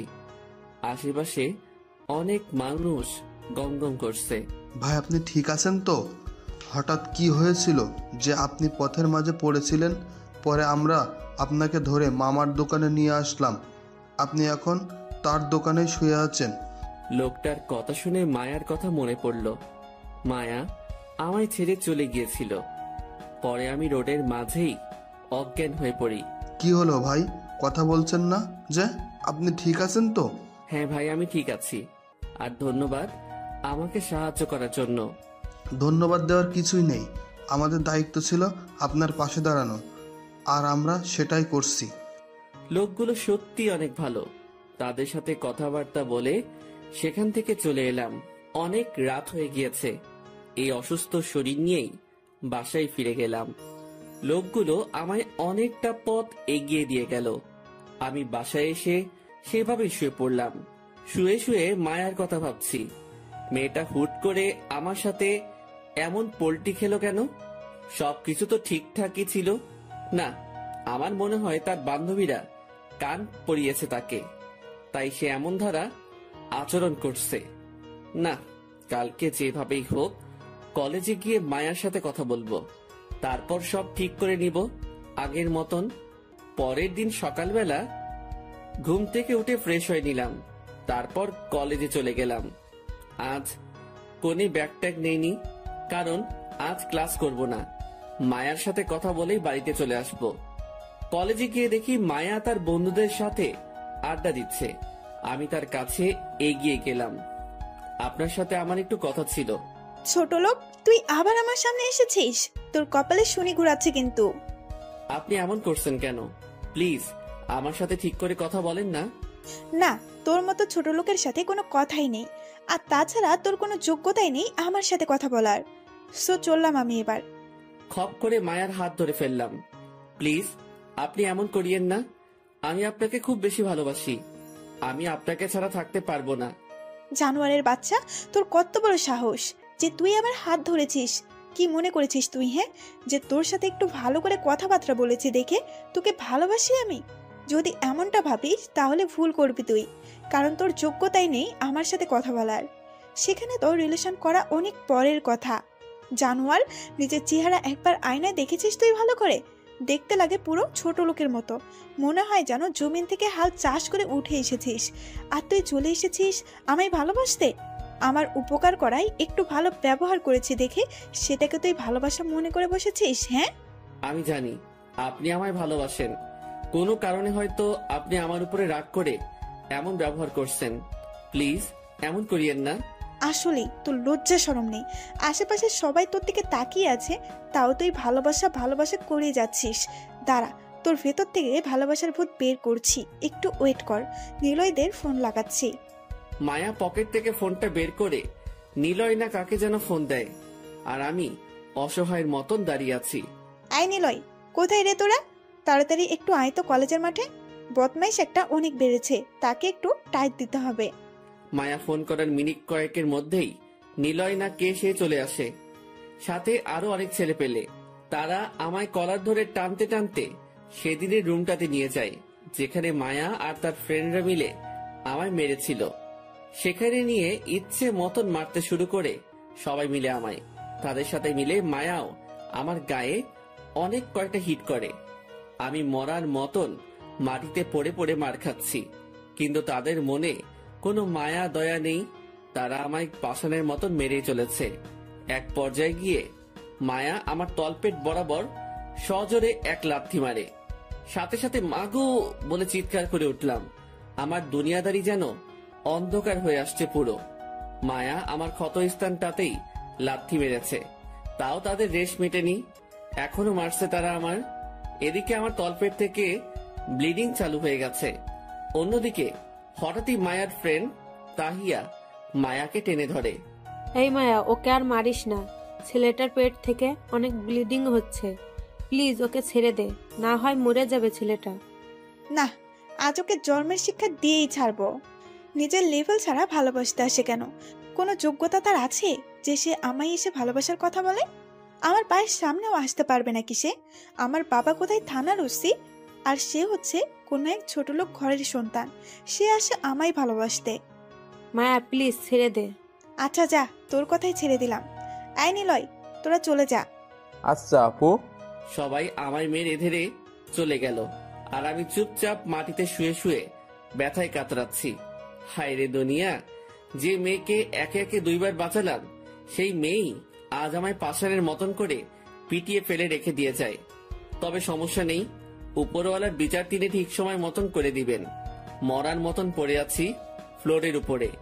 আমার এই খবর শুনতে পেয়ে রাফি দৌড়ে আসে। এই আকাশ, কি হয়েছে তোমার? মায়া মেরেছে। তুমি কেন ওই অহংকারী মেয়ের সাথে চলতে যাও বলো তো? তুমি জানো না যে ওই মেয়ের সাথে শরীর ভরা কারেন্ট আর অহংকার? বাবার একটু ক্ষমতা আছে দেখে সবাইকে সে পশু মনে করে। সে একাই মানুষ আর বাকি সবাই পশু। দেখলে তো তোমার কি হাল করলো? আমি মানুষ চিনতে ভুল করেছি। বাদ দাও এখন ওইসব, চলো দেখি তোমায় হসপিটাল নিয়ে যেতে হবে। রাফি আমায় ধরে ধরে হসপিটালে নিয়ে যায়। ডক্টর এসে আমায় চেক আপ করে। ডক্টর তো পুরাই অবাক। আপনার এই জায়গায় আগেই আঘাত পেয়েছেন, তারপরে আবারও কি করে আঘাত পেলেন? ডক্টর, ওর কোনো দোষ নেই, কোনো এক পাষাণ তার সাথে এইরূপ আচরণ করেছে। যে করেছে তার মনে কি একটুও মায়া দেওয়া নেই নাকি? কি বেরহেমভাবে মেরেছে ওনাকে, পুরো সেলাই সহ ছুটিয়ে ফেলেছে ওনার। ডক্টর প্লিজ আপনি একটু ওকে দেখুন। হ্যাঁ আমরা দেখছি। আর শোনেন, আপনি ওনাকে অ্যাডমিট করিয়ে দিন, কারণ ওনার একটা প্রপার ট্রিটমেন্ট দরকার। আচ্ছা ডক্টর। রাফি আমাকে হসপিটালে অ্যাডমিট করিয়ে দিল। ট্রিটমেন্ট চলছে আমার। আজ 2 দিন হলো আমি হসপিটালে অ্যাডমিট। নাদিয়াও আমার এই খবর পেয়ে দেখার জন্য ছুটে এলো হসপিটালে। কি রে আকাশ, ওই মেয়ে তোর সাথে এমনটা করলো, কিন্তু তুই যে কিছু বললি না?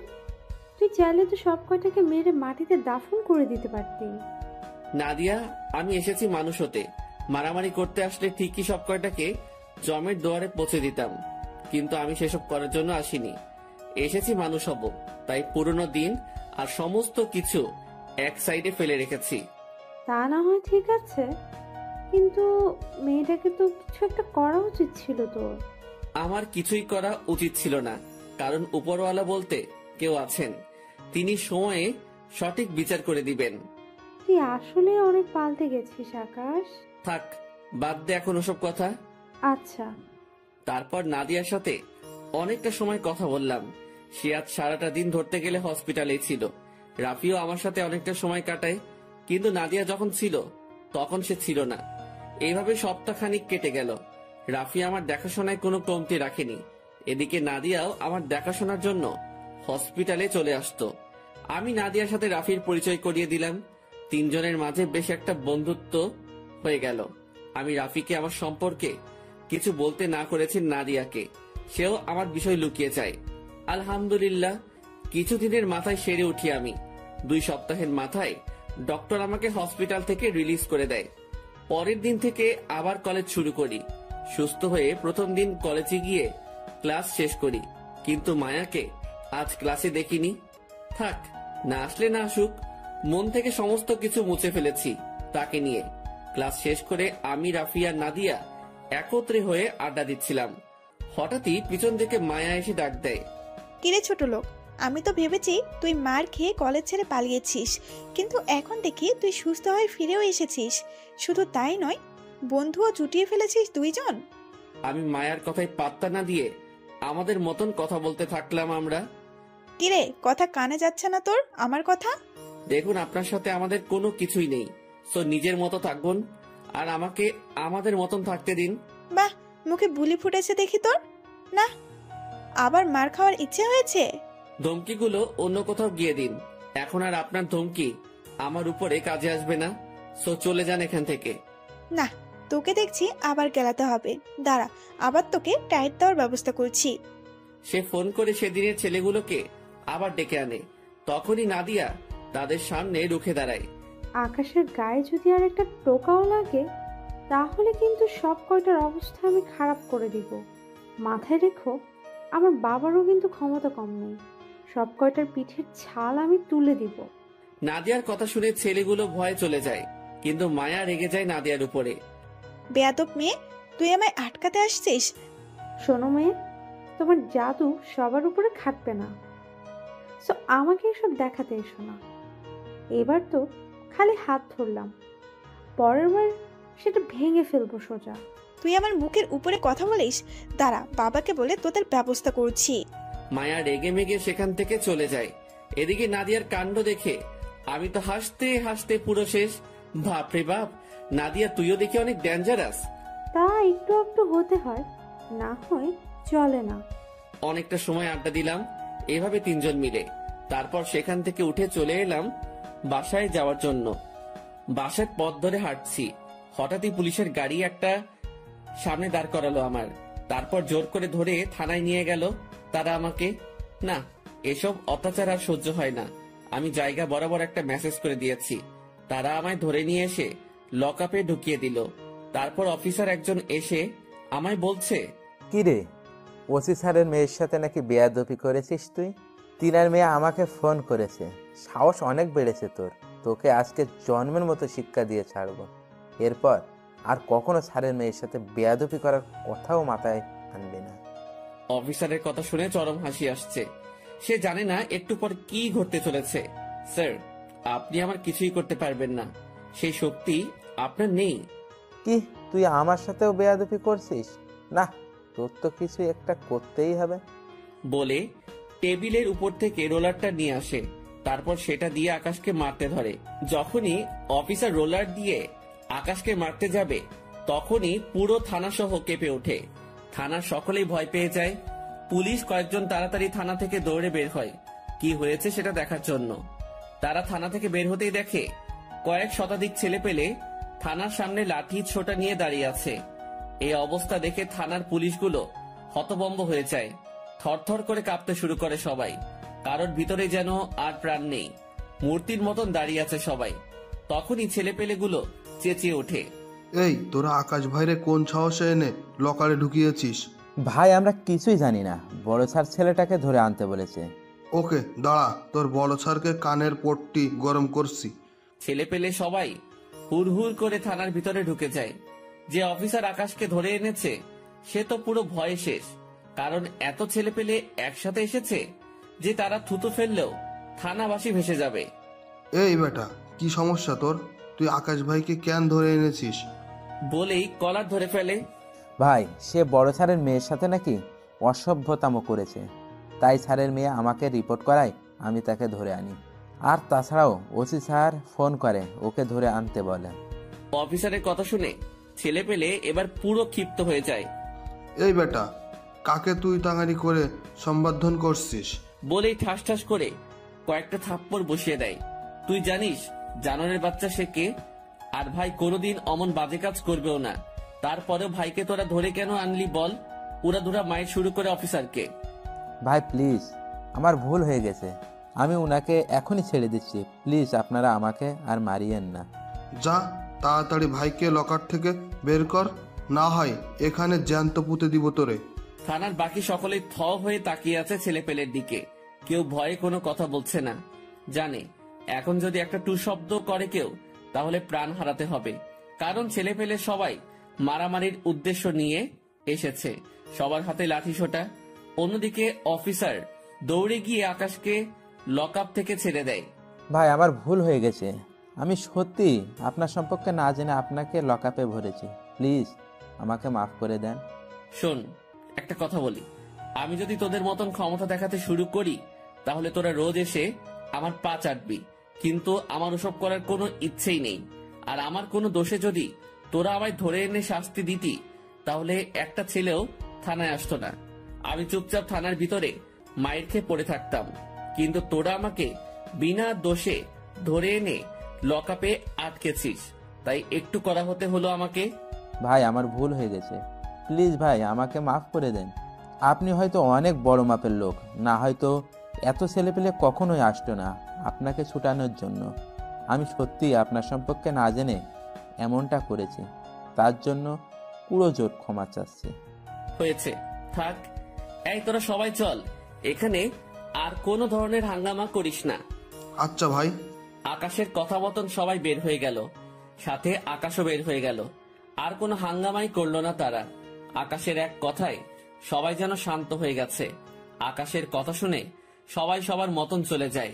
অন্যদিকে তার কিছুক্ষণ পরেই মায়ার বাবা থানায় প্রবেশ করে। মাহবুব সাহেব, আমার মেয়ের সাথে যেই বেটা বিয়াদবি করছিল সে কোথায়?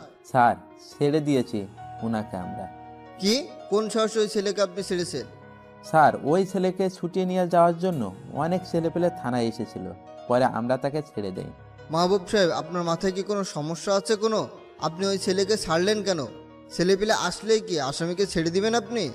স্যার প্লিজ আপনি বোঝার চেষ্টা করুন, তখনকার পরিস্থিতিতে আমরা ছিলাম না। আজ আমরা প্রাণে বেঁচে গিয়েছি। ছেলেটাকে না ছাড়লে সত্যি আমরা মারা পড়তাম। মাহবুব সাহেব, আপনার মতো ফালতু লোক এই জীবনে প্রথম দেখলাম। আমার মেয়ের সাথে যে ছেলে বেয়াদবি করে তাকে আপনি ছেড়ে দেন? কত বড় খাটাস প্রকৃতির লোক আপনি! নাকি টাকা খেয়ে ছেড়ে দিয়েছেন? না স্যার, অমন কিছু নয়। তাহলে ছাড়ার তো কোনো কারণই দেখছি না। আর মায়ের কথা মতন তো সেই ছেলে একটা ভিখারি, তার এত ক্ষমতা নেই যে তাকে ছোটানোর জন্য ছেলেপিলে থানায় দল বেঁধে আসবে। না, এর পিছনে কোনো কারণ আছে। আমি শিওর আপনি টাকা খেয়ে ওকে ছেড়েছেন। স্যার বিশ্বাস করুন, আমি ওইসব কিছুই করিনি। এই রাখেন আপনার বিশ্বাসের কথা। আপনার বিশ্বাসের খাতায় আমি থুতু মারি। আজকে কৃতকর্মের জন্য আপনাকে আমি এমন জায়গায় পোস্টিং করব যে আপনি ভেবেও পাবেন না। আজ এই আপনার বিষয়ের উপর কথা বলবো আমি। আর ওই ছেলেকে তো আমি দেখেই ছাড়বো। ওকে টেনে হেসড়ে যদি লকাবে এনে না ঢুকিয়েছি তাহলে আমিও বাপের বেটা না।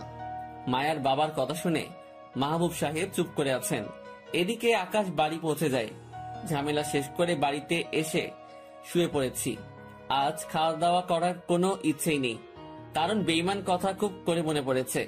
কি করে পারে সে আমার সাথে এমনটা করতে? একে একে দুইবার তার প্রাণ বাঁচিয়েছে, কিন্তু পরিশেষে সেই আমার প্রাণ নিতে উঠে পড়ে লেগেছে। আর তাছাড়াও আমাকে তো তার সহ্য হয় না ছোট লোক দেখে, আর আমিও তো তার সামনে যাই না। কিন্তু তারপরেও মেয়েটা আমার উপরে কিসের রেশ উঠাতে চায়? কি এমন করেছে আমি তার সাথে? মাথায় যেন কিছুই কাজ করে না। না, আর ভাবতে পারছি না আমি। এসব ভাবা বাদ দিয়ে ঘুমিয়ে পড়লাম। বিকাল বেলায় ঘুম থেকে উঠতেই নাদিয়ার ফোন। আকাশ, কোথায় রে তুই? বাসায়। কেন? তুই একটু আমার বাসায় আয় তো। আব্বু তোর সাথে দেখা করতে চেয়েছে।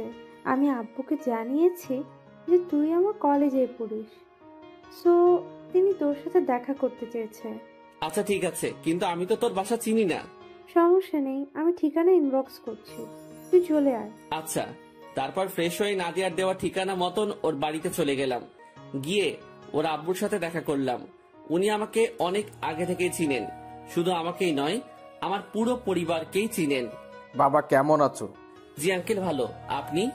এই তো বাবা, আল্লাহ রেখেছে। আচ্ছা, আমি শুনলাম তুমি নাকি নাদিয়ার কলেজেই পড়ো।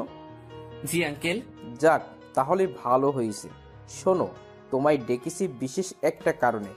বাবা, আমি একটা অনেক বড় টেন্ডার নিয়েছি, কিন্তু সেখানে গিয়ে কিছু ছেলে অনেক হট্টগোল করেছে তাদেরকে ট্যাক্স দেওয়ার জন্য। ছোটোখাটো অ্যামাউন্ট হলে আমি দিয়ে দিতাম, কিন্তু তারা যে বড় অ্যামাউন্ট দাবি করেছে তাদের চাহিদা পূরণ করতে গেলে আমার আর কিছুই থাকবে না। তাই তোমার সাহায্য প্রয়োজন আমার। বাবা, তুমি কি একটু বিষয়টাকে দেখবে? আঙ্কেল, দেখা তো যায়, তবে আমি তো ওসব পথ ছেড়ে দিয়েছি বহু আগেই। বাবা প্লিজ না করো না, তুমি ছাড়া আমার সাহায্য করার মতো কেউ নেই। আচ্ছা ঠিক আছে, আমি দেখব। আপনি নিশ্চিন্তে থাকুন। ধন্যবাদ বাবা। আর আমি তোমার বাবার সাথে একটু কথা বলবো নাদিয়াকে নিয়ে। আমি চাই আমার মেয়েটাকে তোমার হাতে তুলে দিতে। নাদিয়ার বাবার কথা শুনে গলা পুরোপুরি শুকিয়ে গেছে আমার। আমার পাশেই নাদিয়া বসা ছিল। সেও হা করে তাকিয়ে আছে তার বাবার দিকে। বাবা, তুমি এসব কি বলছো? নিজের কানেই তো শুনেছি যে কি বলছি। আঙ্কেল প্লিজ, ওসব করতে যাবেন না। আমি বিয়ে শাদী নিয়ে একদম ভাবিনি এখনো। আর তাছাড়া নাদিয়াকে কি করে বিয়ে, সে আমার বহু আগের ফ্রেন্ড। তাকে আমি কখনো ফ্রেন্ড ছাড়া অন্য কিছু ভাবতে পারবো না। আকাশের কথা শুনে নাদিয়ার বাবা চোখ মুখ কালো করে ফেলে। আচ্ছা ঠিক আছে, সমস্যা নেই, তোমার মতের ওপরও আমি কোনো কিছুই বলবো না। ধন্যবাদ আঙ্কেল। আর একটা রিকোয়েস্ট, আমার বাবার কানে যেন না যায় যে আমি কোথায় আছি আর কোথায় পড়াশোনা করি। আচ্ছা ঠিক আছে। নাদিয়ার বাবার সাথে আরো কিছুক্ষণ কথা বলে বাসায় চলে এলাম। দিনটা এভাবে কেটে গেল। সকালবেলায় ঘুম থেকে উঠে কলেজে চলে গেলাম। কলেজে আসার পর নাদিয়া আর আমি একই সাথে এসেছি। সে আসার আগে আমায় ফোন দিয়ে 3 রাস্তার মোড়ে দাঁড়াতে বলে। তারপর দুজন একসাথে আসি কলেজে। কলেজে এসে দুজন আলাদা হয়ে যাই, কারণ তার একটা এক্সট্রা ক্লাস আছে। সে চলে যায় ক্লাস করতে। এদিকে আমি ক্লাসরুমের পাশে একটা ফাঁকা জায়গা আছে, সেখানে বসে আছি। ক্লাস শুরু হতে আরো বেশ সময় বাকি, কিন্তু হুট করেই মায়া কোথা থেকে যেন আমার সামনে আসে। কিরে ছোট লোক, তুই থানা থেকে ছাড়া পেলি কি করে? আমার তো কোনো দোষই নেই, তাই থানা ওয়ালারা আমায় ছেড়ে দিয়েছে।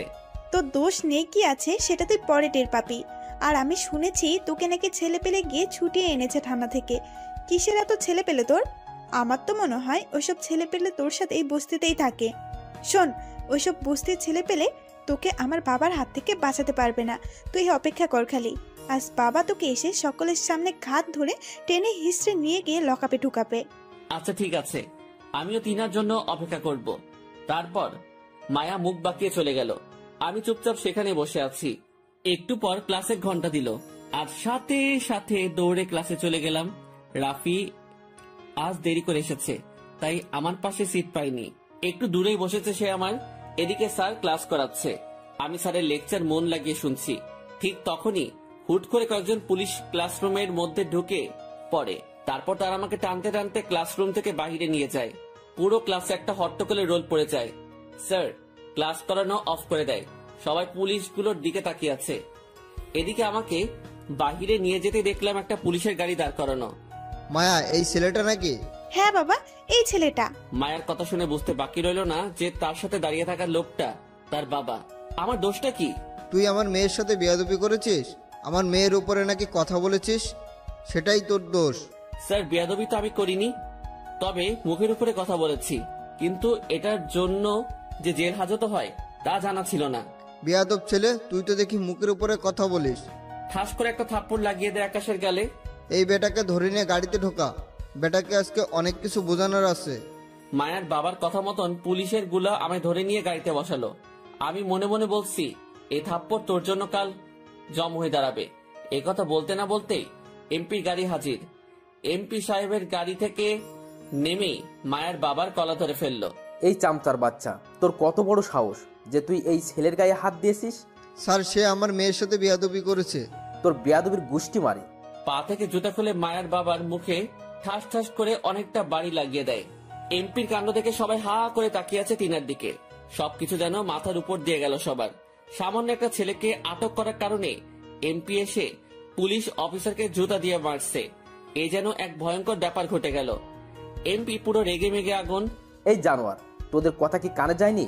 তোরা ওকে এখনো কোন সাহসে গাড়িতে উঠিয়ে রেখেছিস? ওসির মতন জুতোর বাড়ি খেতে না চাইলে নামা তাড়াতাড়ি ওকে গাড়ি থেকে। এমপির কথা শুনে পুলিশগুলো তাড়াতাড়ি আকাশকে গাড়ি থেকে নামিয়ে দিল।